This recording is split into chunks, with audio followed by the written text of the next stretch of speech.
This isn't just a classroom, it's a window to the world, where videos and visuals teach me more than words ever could.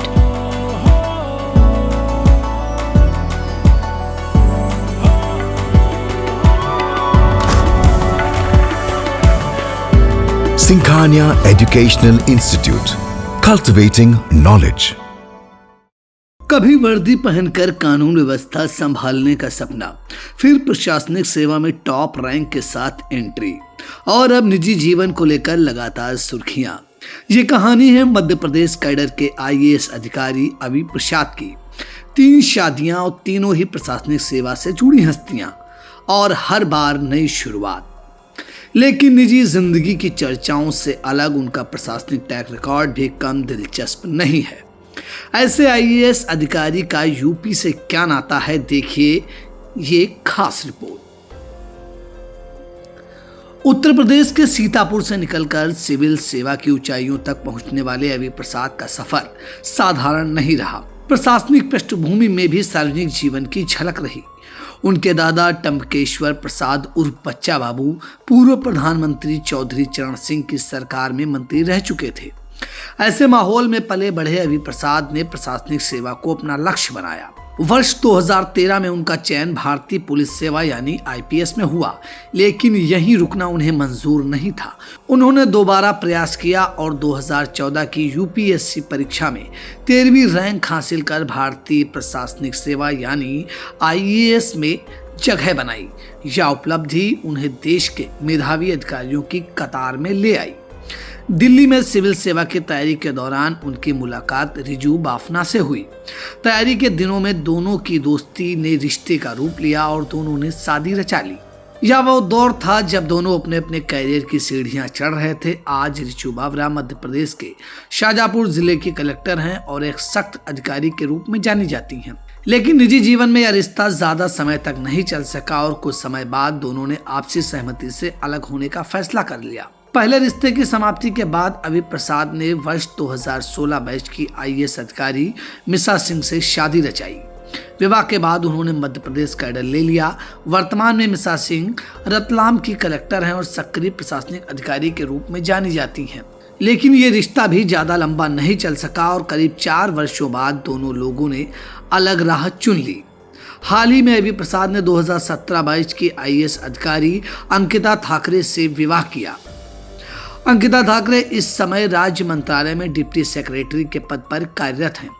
11 फरवरी को दोनों ने सादगीपूर्ण समारोह में कूनो राष्ट्रीय उद्यान में विवाह किया। कूनो राष्ट्रीय उद्यान हाल ही में वर्षों में वन्य जीव संरक्षण और चीता पुनर्वास परियोजना के कारण राष्ट्रीय सुर्खियों में रहा है। उसी कोरोना की शांत वादियों में हुए इस विवाह ने सोशल मीडिया पर नई चर्चा छेड़ दी। किसी ने इसे पूरी तरह से निजी निर्णय बताया तो किसी ने लगातार बदलते वैवाहिक रिश्ते पर सवाल खड़े किए। निजी जिंदगी की चर्चाओं से इतर अभि प्रसाद की प्रशासनिक छवि भी मजबूत मानी जाती है। फिलहाल वे मध्य प्रदेश रोजगार गारंटी परिषद में मुख्य कार्यपालन अधिकारी यानी सीईओ हैं। इससे पहले वे कई जिलों में जिला पंचायत के सीईओ और कलेक्टर के पद पर तैनात रह चुके हैं। कटनी में कलेक्टर रहते हुए उन्होंने कुपोषण के खिलाफ विशेष अभियान चलाया था। आंगनबाड़ी नेटवर्क की समीक्षा, स्वास्थ्य विभाग के समन्वय और जमीनी स्तर पर निगरानी को सख्त किया था। इस अभियान की राज्य स्तर पर सराहना हुई थी। उनके समर्थकों का कहना है कि फाइलों के बजाय फील्ड पर काम करने में भरोसा करते हैं। अचानक निरीक्षण, योजनाओं की समीक्षा और अधिकारियों की जवाबदेही तय करना उनकी कार्यशैली का हिस्सा रहा। 3 शादियों को लेकर उठ रहे सवालों के बीच यह भी चर्चा है कि हर रिश्ता आपसी सहमति से समाप्त हुआ। तलाक के बाद ही नई शादी की गई। कानूनी रूप से कोई विवाद सामने नहीं आया, लेकिन सोशल मीडिया के दौर में निजी जीवन भी सार्वजनिक विमर्श का हिस्सा बन जाता है। कुछ लोग इसे व्यक्तिगत स्वतंत्रता का मामला मानते हैं तो कुछ इसे बार बार वैवाहिक रिश्ते बदलने को लेकर नैतिक बहस छेड़ रहे हैं। प्रशासनिक सेवा का जीवन स्वभाव ही चुनौतीपूर्ण होता है। लगातार ट्रांसफर, काम का दबाव, सार्वजनिक जिम्मेदारियां और राजनीतिक प्रशासनिक संतुलन, इन सब के बीच निजी जीवन को संभालना आसान नहीं होता। विशेषज्ञों का मानना है कि उच्च प्रशासनिक पदों पर कार्यरत अधिकारियों के सामने पेशेवर और निजी जीवन के बीच संतुलन बड़ी चुनौती होती है। ऐसे में रिश्तों पर इनका असर पड़ता है। हालांकि यह पूरी तरह व्यक्तिगत विषय है और हर मामले की परिस्थितियां अलग होती हैं। जैसे ही तीसरी शादी की खबर सामने आई, सोशल मीडिया पर प्रतिक्रियाओं की बाढ़ आ गई। कुछ ने लिखा, हर व्यक्ति अपने जीवन के फैसले लेने के लिए स्वतंत्र है, तो कुछ ने सवाल किया कि बार बार बदलते रिश्ते सार्वजनिक पद पर बैठे व्यक्ति की छवि को प्रभावित करते हैं। फिलहाल अभी प्रकाश की ओर से इस मामले पर अभी तक कोई भी औपचारिक बयान सामने नहीं आया है।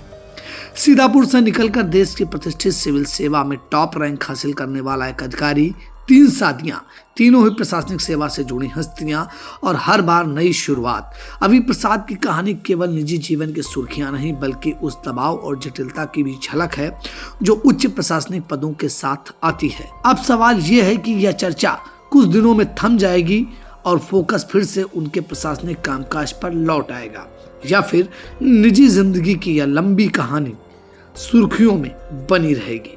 सीतापुर से आई इंडिया की रिपोर्ट।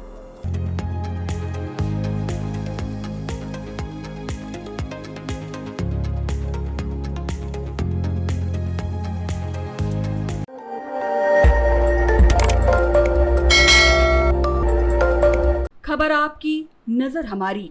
देखते रहिए आई इंडिया।